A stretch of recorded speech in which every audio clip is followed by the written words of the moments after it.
The young woman driving a car that flew off an interstate and killed 2 women has been punished for her crime. Samantha Davis was sentenced to 8 years behind bars, but that was not the maximum. Local 12's Megan Mangello is here to tell us why the judge chose a lesser sentence. Megan? Well, Kyle and Paula, the defense attorney for Samantha Davis, said his client is not a hardened criminal. She's a 28-year-old single mom with no prior record. In August of 2016, she was driving to work early on a Sunday morning. She lost control of her pickup truck from 71 to 275 West.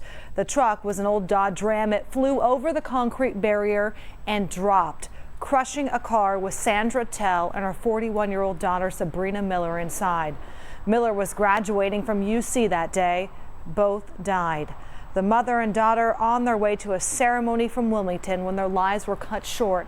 Their family talked about how a day supposed to be filled with celebration quickly turned tragic.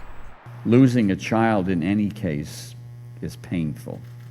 My children have lost both their mother and their sister, and every day it is difficult. Losing them in that way is so much more difficult. I know you won't forever have a hole in your heart where your loved ones once stood. I know birthdays and holidays will never be the same, and there's nothing I can do or say to ever bring back those beautiful souls. Samantha Davis was found guilty last month of 2 counts of aggravated vehicular homicide as well as drug possession. But Judge Melba Marsh said even though prescription pain pills and a straw were found on her after the crash, the jury did not find that she was impaired. And Judge Marsh said she took that into account when she handed down the sentence. She said she struggled over how long to keep Davis behind bars.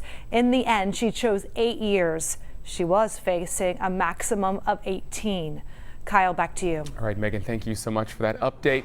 Now, because Davis was driving on a suspended license, she faced a mandatory jail sentence, and her driver's license is now suspended for life.